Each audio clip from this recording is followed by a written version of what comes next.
Hey everyone, I'm Ashes, And I'm Will. and And this this is is Ashes Ashes and and Will Will Do Do Disney. Disney.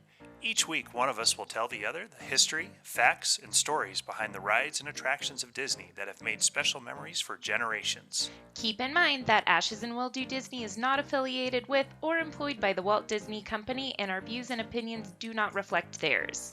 Now it's time to sit back, relax, and put on your ears because it's time for Ashes and Will Do Disney.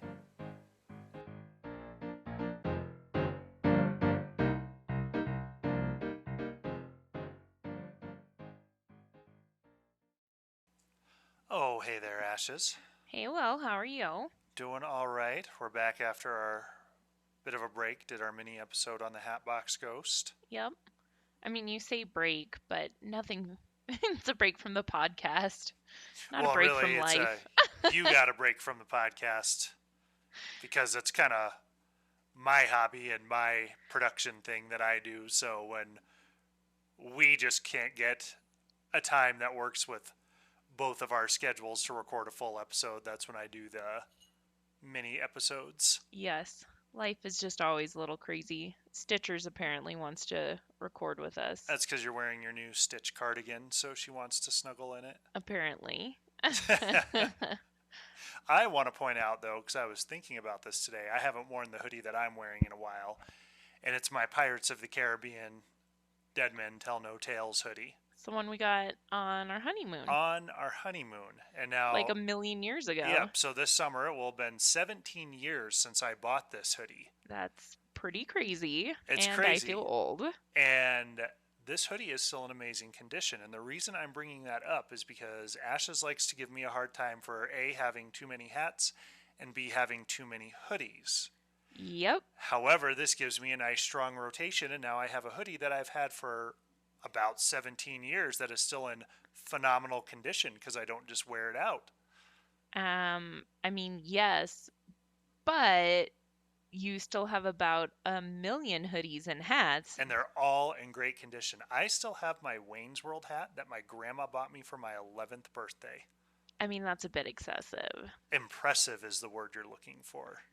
I don't know. Because I take care of my things. Or you just have way too many things. And that's why they last. I think maybe we should just do this quiz for Let's you do a because quiz. clearly this conversation is just not going to reach any productive end. Are you ready? I'm ready. This quiz that I found, since you watch all the nerdy Disney Channel shows with our children, while I get snotty remarks from our middle one like, what, Mom? Do you not like Hannah Montana? Very judgy. She was pretty judgy about that. It was seriously judgy. I was like, oh, wow. My soul felt that. Thank you, child. In fairness, though, I was telling my friends the other night about how before we even got married, I would sit in our apartment at like 10:30 at night, turn on Disney Channel, make a rum and coke, and watch Hannah Montana. Yeah, I know. And then fast forward, 20 years or so, and here I am getting judged by our 6-year-old for not watching Hannah Montana. Like, did I ever think this would be my life? Not quite, but here we are. So I found a quiz about Disney Channel's shows. Okay, I'm excited for this one. Okay, the Disney Channel aired this show, which actually spawned live concerts around the country. What was it called? Lizzie McGuire, The Buzz on Maggie, Hannah Montana, or Kim Possible? Hannah Montana. Yes, and it actually, ironically, I mean, we just talked about it, but she's still doing some good stuff with her music. I mean, what? I don't even know. What is she doing with her life nowadays? And she's still singing. She did a really good cover of Dolly Parton's Jolene. That was a good one. And she went kind of off the rails there for a bit, but I just know she's the what's his face's daughter, Billy Ray Cyrus, yeah, who played her dad on the show. Well, yeah, I knew that, but literally all I know about him is he was the don't break my heart. Don't tell my heart, my achy breaky heart. Whatever, same thing. The cutie who headlined this show got her start on the popular late 80s series The Cosby Show. What was the name of her Disney series?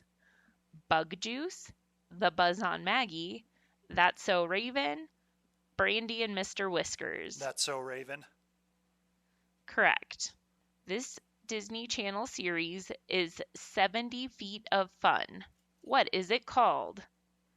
70 Seconds and 7, Running Shoes, Caterpillar Tales, Rapunzel's Tangled Adventure. Rapunzel's Tangled Adventure. Yes.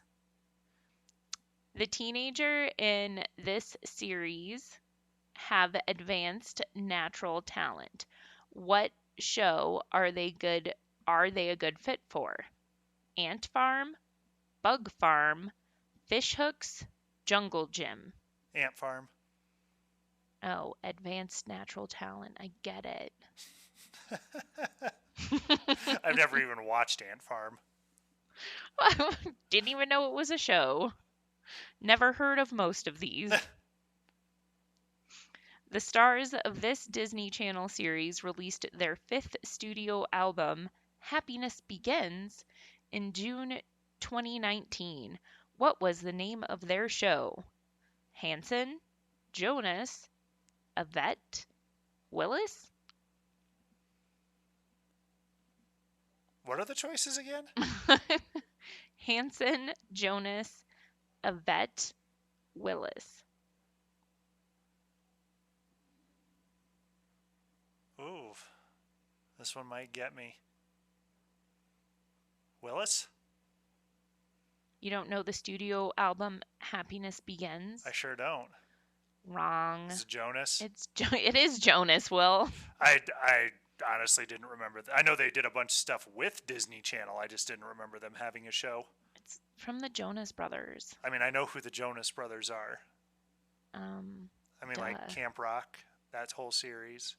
Yeah, I don't know. They did several music videos before actually getting movies and stuff for Disney. So, keep going.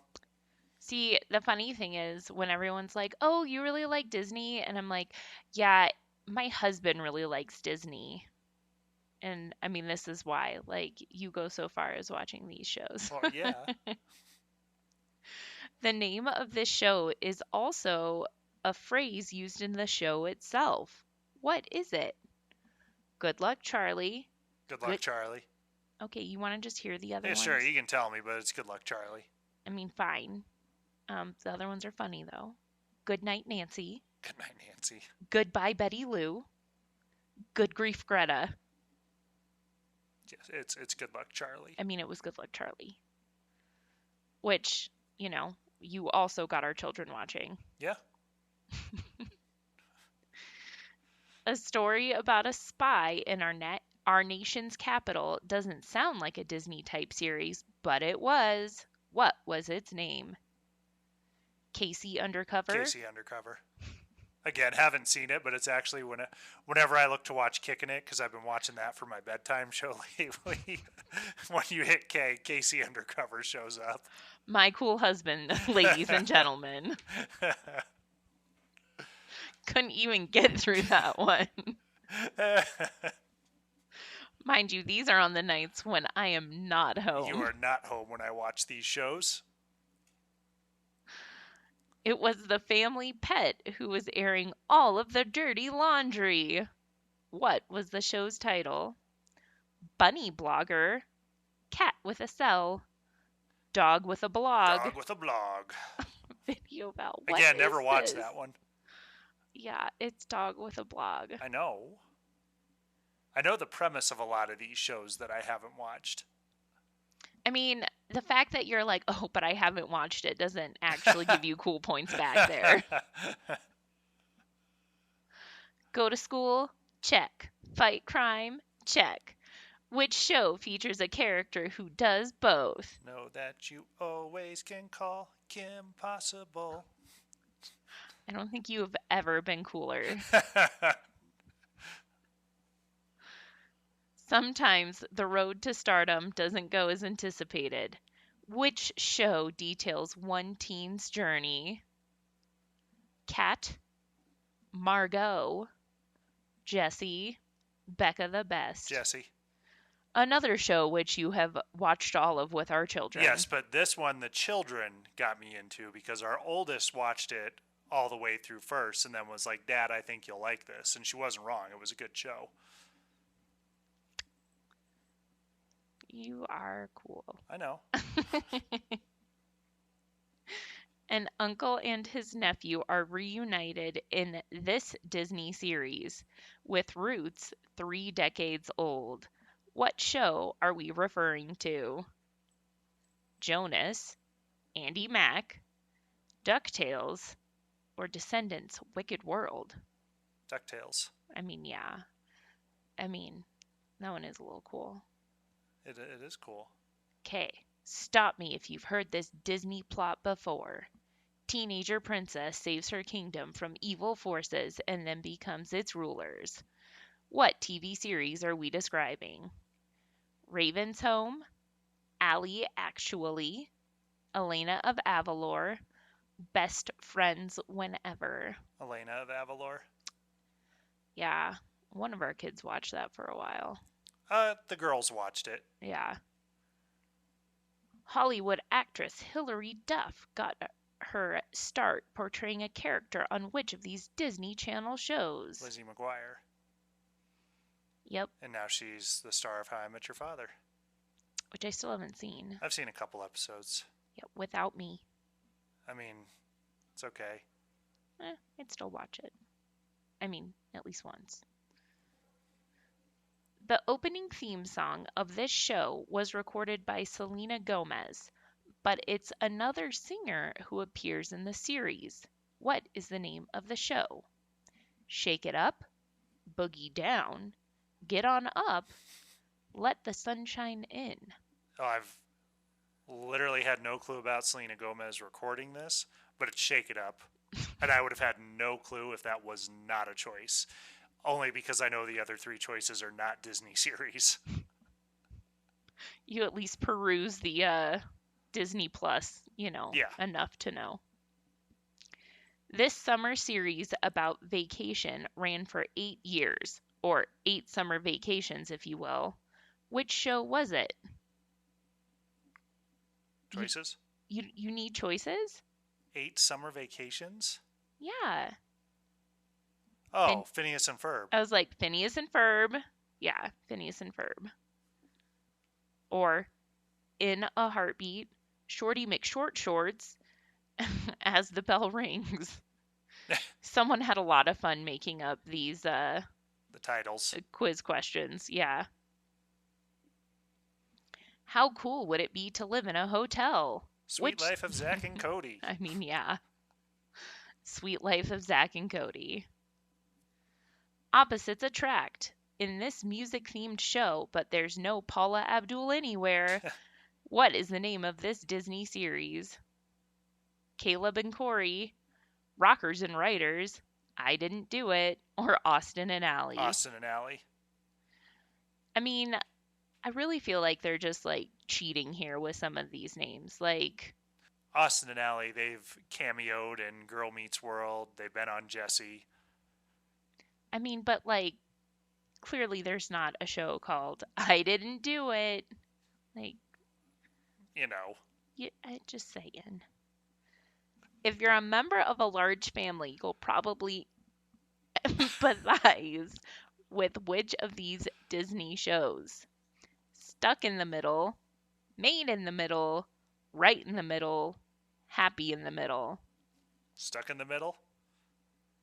Yes. I've never heard of that one. Well, and it's made in the middle like a maid who cleans, not like. Okay. Yeah. Yeah, I don't think I've heard of that show. I mean, neither have I, but This show about a Hawaiian girl and an alien creature was neatly tucked in between a popular movie and its Lilo sequel. and Stitch, the series.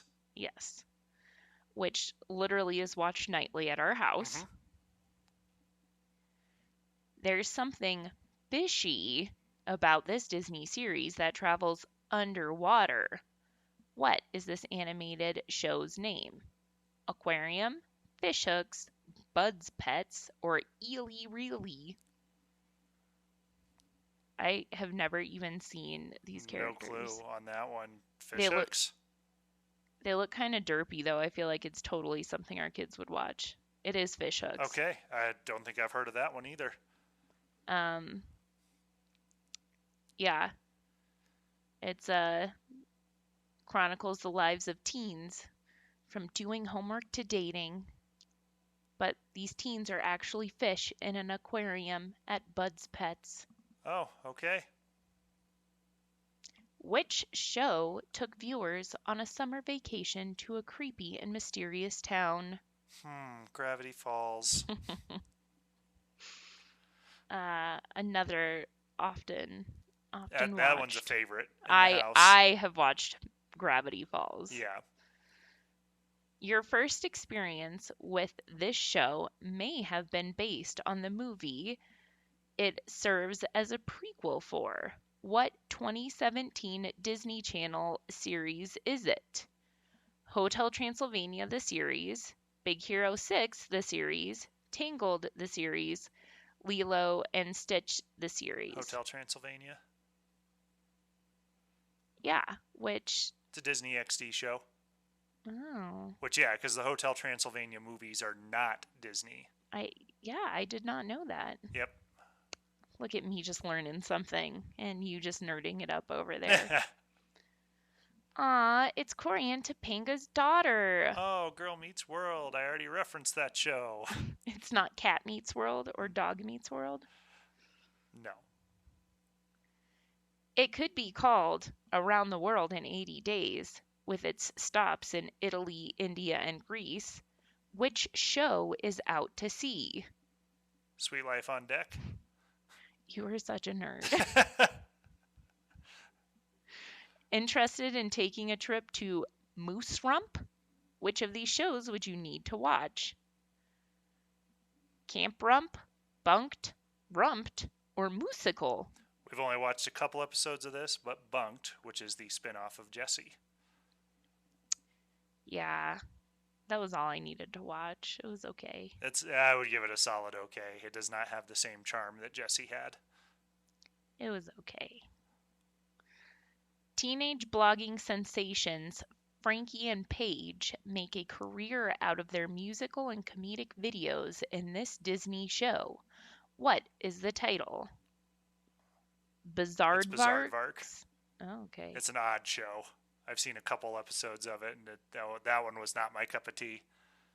Other choices were YouTubular and Wild Dinosaur. Oh.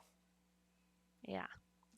This show was a spin-off of That's So Raven. In fact, it was Disney Channel's first ever spin-off. What was its name? Cory in the House. His dad became the chef at the White House. Oh, man. Magical abilities ran in the family on which of these Disney Channel series? Wizards of Waverly Place. Wow.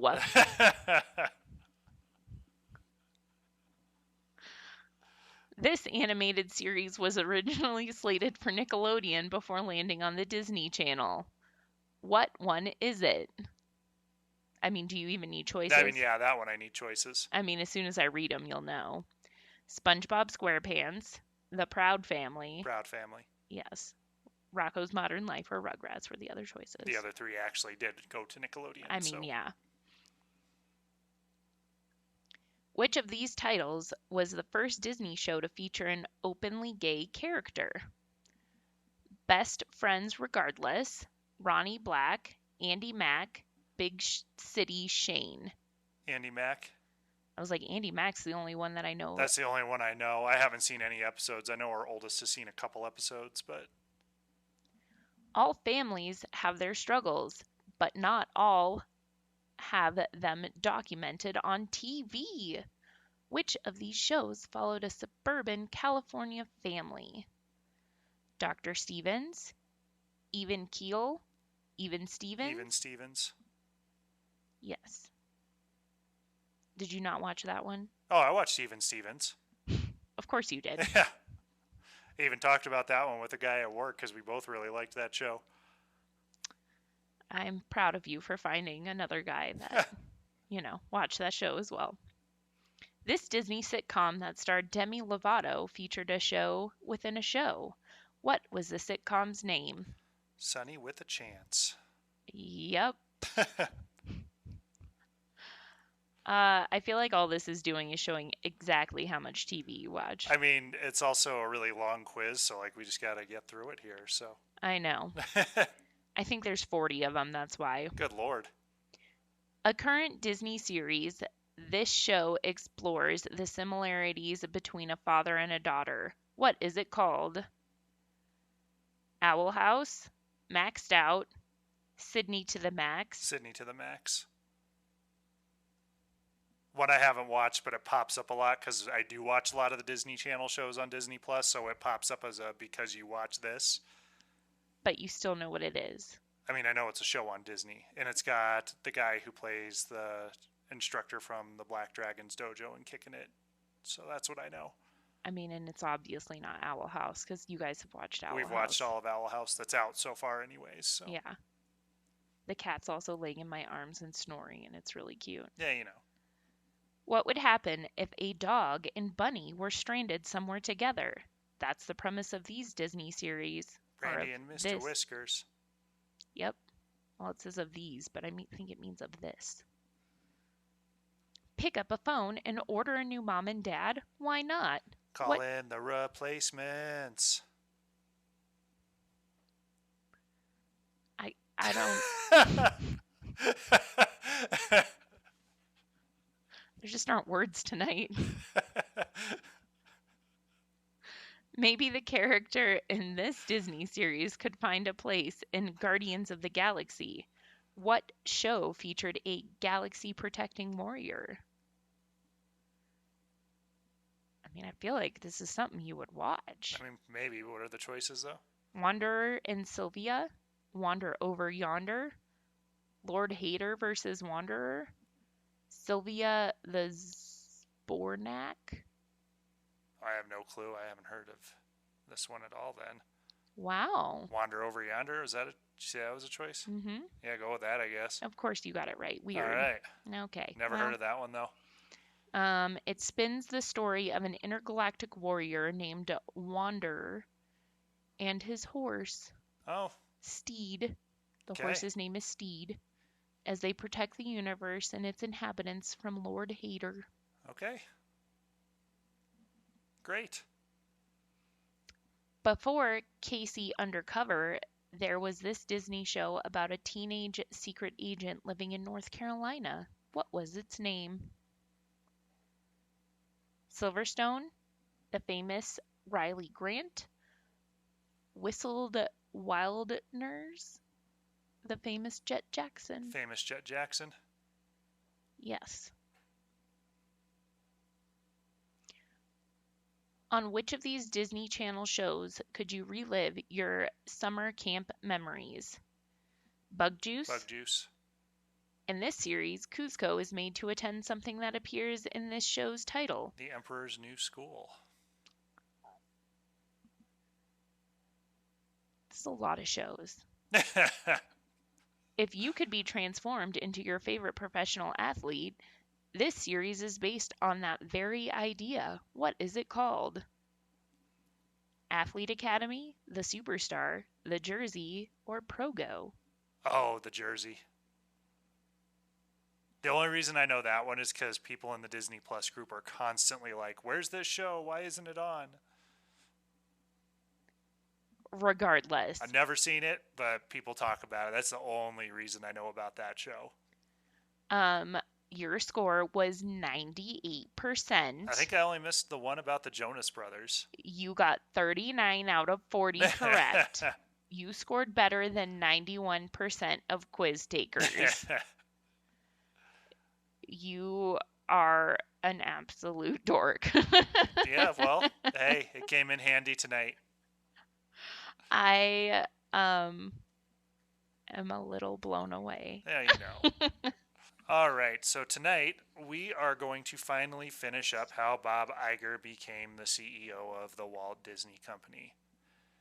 And now it's been just a little bit, so we'll just kind of recap where we left off on The Wonderful World of Iger Part 2, where Roy launched his Save Disney campaign and eventually ousted Michael Eisner by getting 43% of shareholders to withhold their votes to re-elect him to the board. Yeah. And so they took him off the board, but he was going to be able to keep his contract, and then he stepped down before his contract expired. I mean, yep, good move. I mean, it was pretty obvious to everyone that the board intended to replace him before his contract expired, so now let's talk about how Bob Iger finally becomes the CEO of Walt Disney Company. Okay, let's hear it. With Michael Eisner out as CEO and the board tired from the drama, Bob Iger had a big task set ahead of him, convincing the board that he was the change they were looking for without having to go outside of the company. Iger, being a man of principle, wanted to figure out a way to convince them of this without throwing Eisner under the bus. While Iger had disagreed with some of the decisions Eisner had made, he was also grateful for all of the opportunities that Eisner had afforded him. Not to mention, Iger had been the number 2 for 5 years, and it would be unrealistic to lay all of the blame on Eisner. Overall, Iger didn't think it would be right to make himself look good at Eisner's expense. Iger took some time to figure out how to get the wheels in motion without putting himself at fault for decisions that weren't his, but also trying to be careful not to go too far to the other side where he was just trashing Michael Eisner. Iger received a call from Scott Miller, a big-name political consultant. He had asked to come see Iger in LA. When he showed up, he handed Iger a 10-page document and told him it was his campaign playbook. Miller told Iger that he was about to get into a political campaign of sorts and he had to sell himself to get the votes. Miller told him he needed to know which board members would definitely be on his side.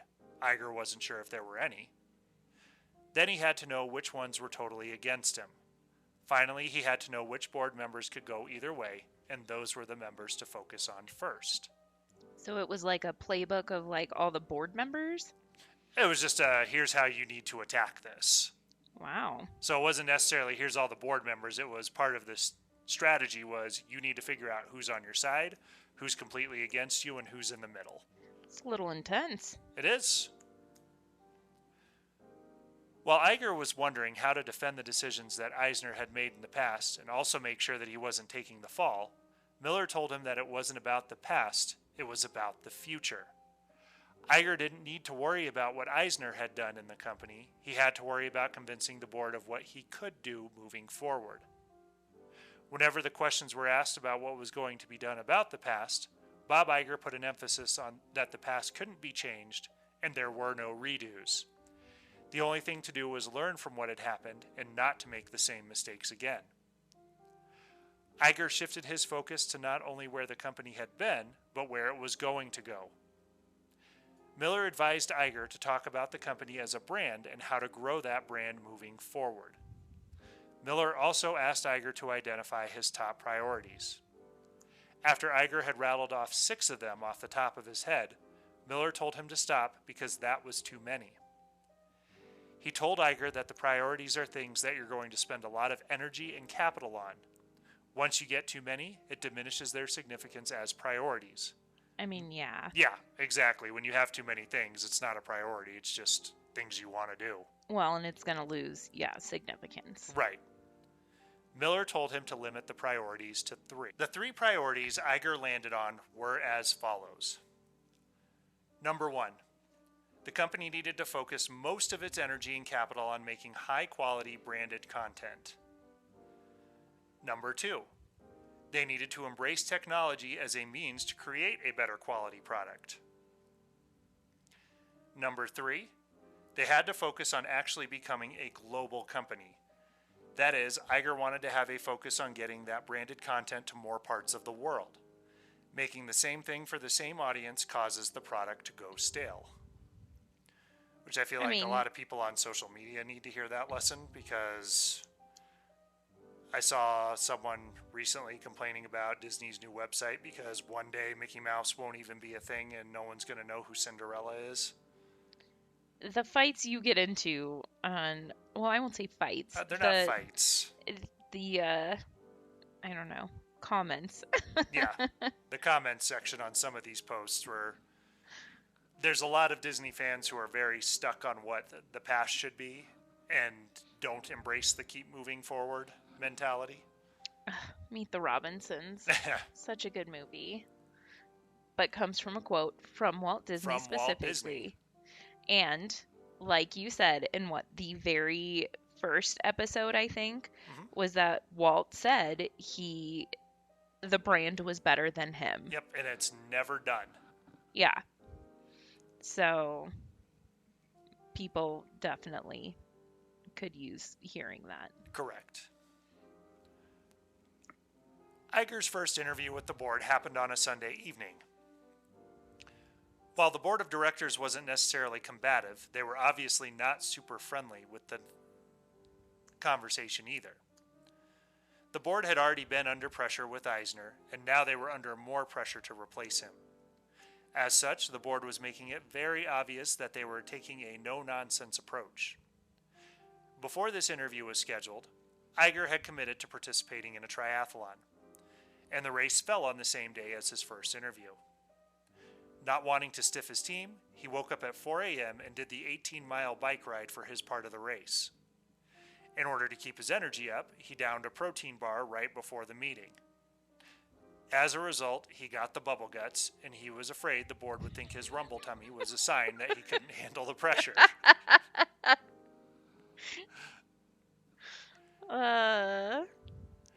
During this interview, Iger did lay out his 3 priorities, and then he was asked about morale.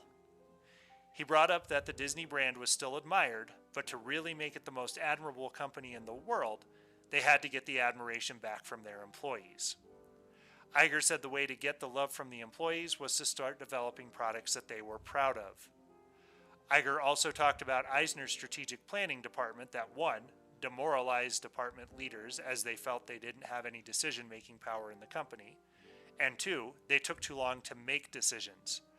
Iger wanted to make sure that the department leaders felt valued and the decisions were made in a more efficient manner. I feel like this is exactly opposite of what JPEG is doing now, though. Not necessarily, though. I don't feel like he has the respect of his employees. I feel like it's more he doesn't necessarily have respect of the fans at this point, which is making people think. I will say Pixar, though, there's a lot of rumblings that they're pretty upset because every movie they keep making just goes straight to Disney+. I mean, that's probably more to do with the pandemic, but... I mean, maybe, but a lot of other movies are still getting theatrical releases first, and then Pixar's just going straight to it. And like when Luca came out, they were kind of upset that they didn't even get a premium access or premiere access debut. I mean, yeah, that was a little... So I think that has some validity to it, where the whole let's make products we can be proud of, but it's, well, you don't even get a theatrical release. Everybody just gets to watch it right away on Disney+. Look, well, I have followed a few employees on TikTok, okay? Cast members? Yeah, those... One of them got fired for their TikTok. Well, maybe come on, though. Like, you can't get on TikTok, and, like, I would get fired if I went on and trashed my job, so... I mean, they weren't trashing it, just talking about it. Well, I mean, you can't do that. That's just common sense. I still enjoyed it. I mean, I'm sure you did. I did. The 6 months that followed that initial interview put Bob Iger to the test. He started to think more about how the company actually runs, what the problems were, and how to fix them. Just because Iger was interviewing to run the company, that did not change the fact that he still had his day-to-day duties as the COO of the company. Iger said the work itself is not what was hard, but rather dealing with a lot of very open opinions that Iger should not be the next CEO of the Walt Disney Company. A lot of business analysts felt the same way as the board members who opposed Iger. The outside perspective seemed to mirror that of many on the board. Someone from the outside needed to be brought in with a fresh perspective. Picking Bob Iger would basically be setting up Eisner 2.0. Jeffrey Katzenberg, remember him? He got the $280 million because Eisner wouldn't settle for $60 million. Yeah, I mean, yeah. Well, he That met guy. Iger for lunch and told him point blank that he needed to leave the company. He told him that his image and reputation were tarnished because of his work with Eisner, and he should leave and do a pro bono work somewhere else to repair the damage. I Iger mean, kept I'm his glad he poise. didn't listen. You're right. Iger kept his poise and listened to Katzenberg, but he was also angry. At the same time, he wondered if Katzenberg was right and Iger was just ignorant to what was going on around him. He wondered if he was so caught up in it all that he wasn't fully comprehending what other people thought of him. Still, Iger decided to move forward and ignore all of the outside distractions. Iger felt that it was easy to get caught up in all of the chatter and get defensive about the rumors of what others think. Iger reminded himself that he didn't feel like he deserved the job or that he was entitled to it, but he did believe that he was right for the job. Iger recalled a headline in the Orlando Sentinel, "Eisner's heir far from apparent." It seemed left and right, other media sources reported similar sentiments, that Iger wasn't the right man for the job. Stanley Gold, who helped Roy with the Save Disney campaign, had publicly stated that he felt Bob Iger was a gentleman and hardworking, but the board questioned if he should be the next CEO. Gary Wilson, a member of the board and staunch opponent of Bob Iger, went out of his way to try to humiliate Iger in meetings. Iger constantly told himself that Gary Wilson wasn't a problem. Iger realized very quickly that the interview process wasn't just a test of his ideas, but also a test to see how he reacted to situations. I mean, yeah. And I feel like a lot of companies will do that, where they may even turn you down for a position just to see how you respond to that and how you bounce back from it. I feel like how you react to like some negative feedback can absolutely say a lot to you. Mm-hmm. It's like very a lot telling about of how you. well Yeah. you can do a job. Yeah. A lot about your character. Right. In total, Iger had been interviewed 15 times. Oh, wow. He had the first interview with the entire board. Then he had to interview with each board member one-on-one. After that, he had to do follow-up interviews with members who requested them. Iger also had to interview with a man named Jerry Roach, a headhunter with a firm called Heidrick & Struggles. Iger describes this interview as one of the most insulting experiences of his career. Jerry Roach had been brought in by the board as an outside source to basically compare Iger to outside candidates. He was also there to help the board form opinions on the outside candidates they didn't know. Iger didn't like the idea of having to interview with someone who didn't even work for the company, as he had already answered every question the board had thrown at him. He was advised to just suck it up and do it so that way the board could say they checked off every box before making a decision. Iger went to Jerry's office for a lunch meeting, one in which only had water on the table. Oh. When Iger arrived, Jerry had a copy of Disney War by James B. Stewart. Hey, you know that book. I know that book, and this is a book that Bob Iger says has many inaccuracies of its reporting on Michael Eisner. The book had different pages marked for events that Jerry specifically wanted to put Iger on the hot seat for. For about 30 minutes, Jerry asked Iger questions about things that didn't pertain to him. Then his assistant came in with a bag lunch for Jerry, told him that his jet was waiting to take him to a wedding. Jerry got up and left. Iger left feeling disrespected and hungry. That's some cold, like, rude. Yeah. Wow. Lunch meeting where Bob Iger only got water, no lunch. And then straight. And like, the guy just left to yeah. go to a wedding. Wow. Iger did have one time where the stress of the whole process finally got to him. Did he get more bubble guts? No, not quite. He had taken his son, who was 6 at the time, to a Clippers game, and during the game, Iger started to feel clammy and short of breath. His parents had both had heart attacks when they were 50.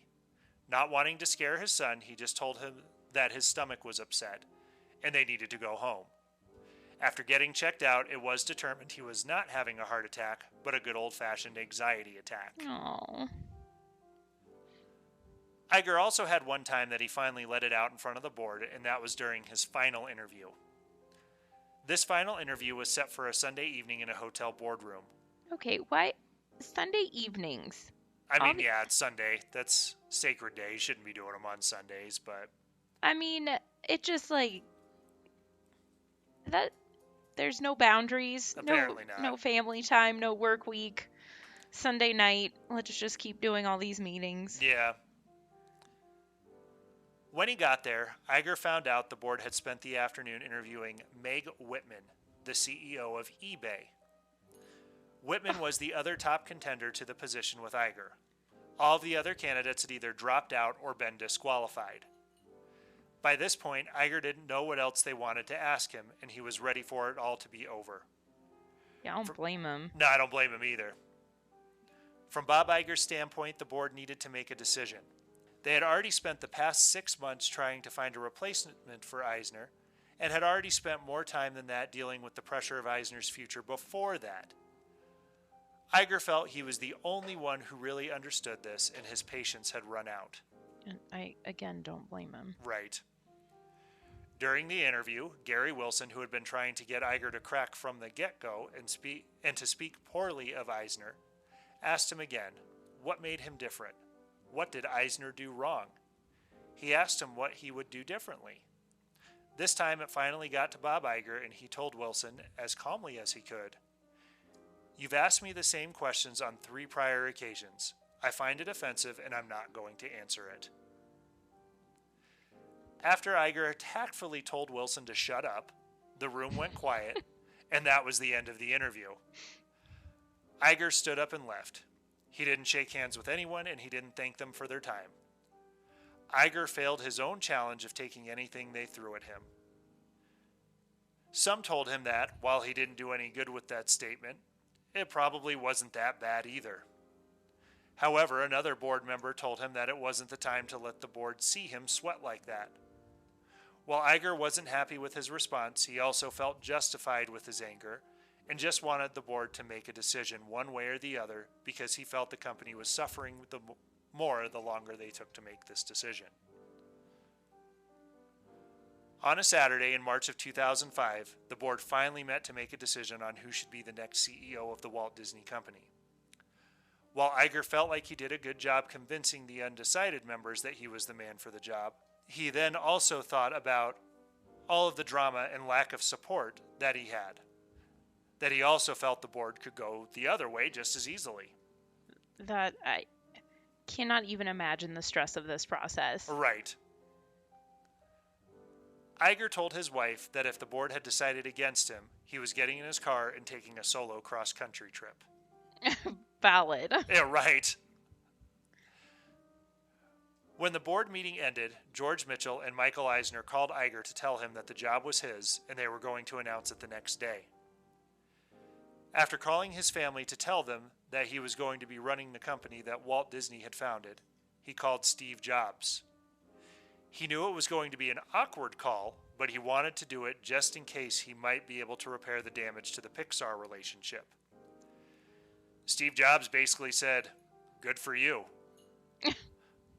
Iger told him that he was hoping they could meet up at some point to talk to see about working together again. Jobs asked him how long he had worked with Eisner. When Iger told him 10 years, Jobs said that he didn't see how things would be any different, but that he could stay in touch once he got his footing as the new CEO. I mean, So clearly they worked it out. clearly they did, and I'm sure we'll do a whole episode on Pixar, if not more than one. Oh yeah, for sure. But so that's the journey. I do have one other thing we'll get to here, but just want to stop there for a few minutes and get your thoughts on the whole process of Bob Iger becoming the CEO. I mean, I think the man's a saint. Correct, I agree. He put up with a lot more than the normal man would. Yeah, like I think he was far more patient than literally 99.9% of the rest of the world would have been. Right, agreed. I mean, the fact that he was able to put his ego aside like continuously on multiple occasions. Especially with how many people were basically like, we don't think you should run the company. and that Yeah. he put up with that for 6 months, essentially. I, yeah, cannot even imagine that. I Yeah, mean, just going through job interviews where you have to go through like more than one interview is trying enough. right.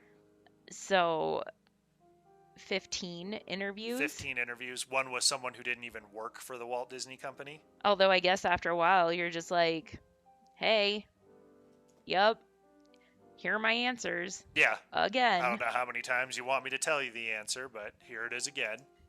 How many board members are there? Well, I mean, if you had to do, I don't know, I'd have to look it up, but because you Yeah, had to do because, one with everybody, but then a couple of then them, solo interviews, follow up interviews. yeah, So it's a that's an lot. intense Very process. intense process. But as we know, he recently retired. Yeah, He stepped down a year early from his contract of being CEO for Bob Chapek to take over. And then he was still a member of the board, but now officially has retired from the Walt Disney Company altogether, so he's not even a member of the board anymore. yeah, So one thing I did find that I thought would be kind of a nice way to close out Bob Iger's journey to becoming CEO and then his 15-year career as such was his farewell letter that he wrote. ah, My fellow employees and cast members, as my time at the Walt Disney Company comes to a close, I write to thank all of you for what has been a thrilling and immensely gratifying 47 and a half years.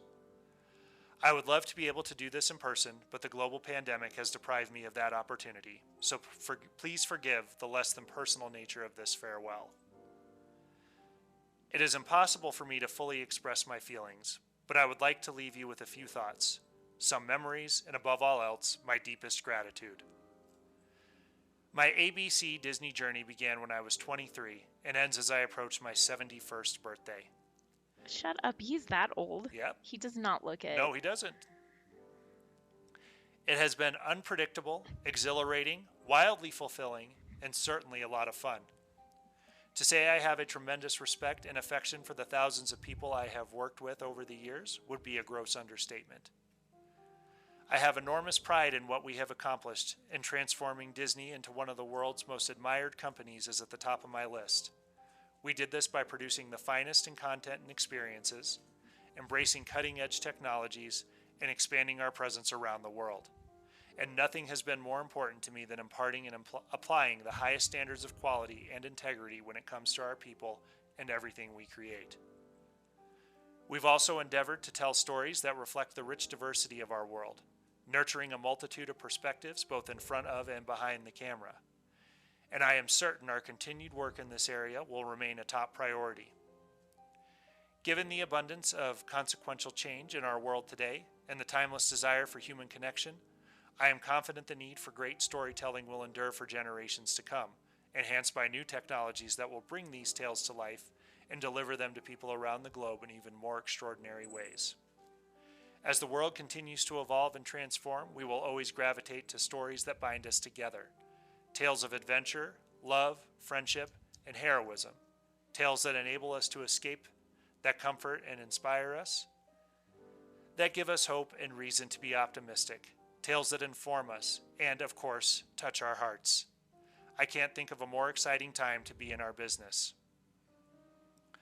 I have a long list of favorite moments, too many to mention, but suffice it to say, I love coming to work every single day, and as I look back on my entire experience, it truly has been the ride of a lifetime, which was the name of his autobiography. Yeah, yeah. I wish all of you the best of luck, and in particular, I wish my successor, Bob Chapek, lots of luck too, as he steers this great company into the next century. Only 7 of us have had the honor of being the CEO of the Walt Disney Company, a distinction I was always proud to have, and a responsibility I was honored to accept and fulfill. I know Bob shares those same feelings with me. My one lasting appeal to everyone is to make sure you always keep the creative fires burning. Nothing has or will serve us better than the exceptional creativity that comes from talented cast members and everyone involved in the creative process. I will forever have a deep and very personal appreciation and respect for all of them. Most important, never lose sight of what makes the Walt Disney Company such an incredibly special place. our unique culture marked by a shared sense of belonging, joy, camaraderie, and the pride that comes with doing what we do. And that is bringing people from different generations, ethnicities, and backgrounds together with our exceptional storytelling. I also want to thank my 4 children, Katie, Amanda, Max, and Will. Not me. Oh, geez.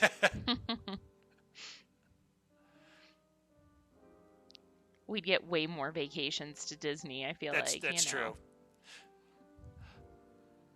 Who have grown up with our company and never took for granted that Dad had one of the coolest jobs in the world. I mean, yeah. Yeah. Their love has always fueled me. And of course, I want to thank my wife Willow, my single most trusted advisor, and my partner in all aspects of life. The joys of running the Walt Disney Company were more than amplified by the joy we share together. As I sail off into the sunset, I will remember these poignant words. The past is a lantern on a stern of a boat, shedding light on the waters we have all sailed together. I thank you all and wish you smooth waters ahead. Bob. Aww. And there it is. How Bob Iger became the CEO of the Walt Disney Company up to his retirement. Well, I mean, we skipped like everything in the middle. Well, I mean, that's how he became the CEO. We're going to do all sorts of stuff. You know, I'm going to cover the Pixar deal, Marvel, Oh, yeah. all the other deals he's done, things like that. But just that bit there, condensed history of his journey to becoming the CEO. Which is crazy that 3 parts was just the condensed 3 history. parts was a condensed history, yeah. Yeah. But there we go. We finished up the Bob Iger CEO story, and I will look forward to seeing what you have for me next week. Yeah, me too. That's it for this week's episode of Ashes and Will Do Disney. Don't forget, we need your mouse tales. If you have a funny, weird, exciting, or just a favorite Disney memory, send it to ashesandwilldodisney@gmail.com so we can read them on the show. And don't forget to follow us on Facebook and Instagram at Ashes and Will Do Disney. This is a public group to follow. We're also on YouTube at Ashes and Will Do Disney. Please subscribe, rate, and review wherever you listen to your podcasts. Thank you so much for listening, and have a magical day.